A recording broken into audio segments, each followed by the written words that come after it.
ഉണ്ണീശോയ്ക്ക് ഒരു പുൽക്കൂട്.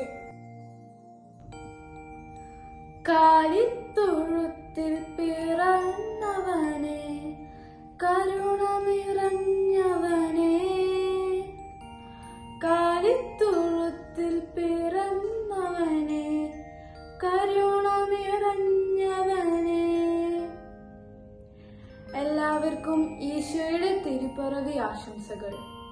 നമുക്ക് രക്ഷ നൽകാനായി അവതരിച്ച ഈശോയുടെ ജന്മദിനം ആഘോഷിക്കണ്ടേ? ഈശോയുടെ ആഗ്രഹം നമ്മൾ ഈശോയോടൊപ്പം ആയിരിക്കാനാണ്.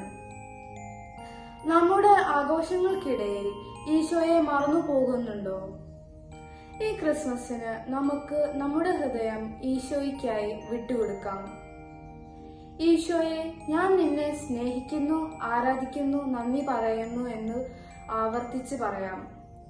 അങ്ങനെ ഇന്ന് എഴുന്നേൽക്കുമ്പോഴും ഭക്ഷണം കഴിക്കുന്നതിനു മുമ്പും യാത്ര ചെയ്യുമ്പോഴും പ്രാർത്ഥിക്കുമ്പോഴും കിടക്കുന്നതിനു മുമ്പുമെല്ലാം ഹൃദയത്തിൽ വസിക്കുന്ന രാജാതിരാജനായ ഈശോയ്ക്ക് ആരാധന സമർപ്പിക്കാം. അതുപോലെ നമ്മുടെ ജീവിതത്തിൽ വിശുദ്ധയിൽ നിലനിൽക്കുവാനുള്ള കൃപയ്ക്കായിട്ട് നമ്മുടെ ഹൃദയത്തിൽ വസിക്കുന്ന ഈശോയ്ക്ക് പ്രാർത്ഥിക്കാം. ഒരിക്കൽ കൂടി എല്ലാവർക്കും മുസഫ സെന്റ് പോൾസ് ചർച്ചിലെ ക്രിസ്ത്യൻ കൂട്ടായ്മയുടെ ക്രിസ്മസ് ആശംസകൾ. We wish you A merry Christmas.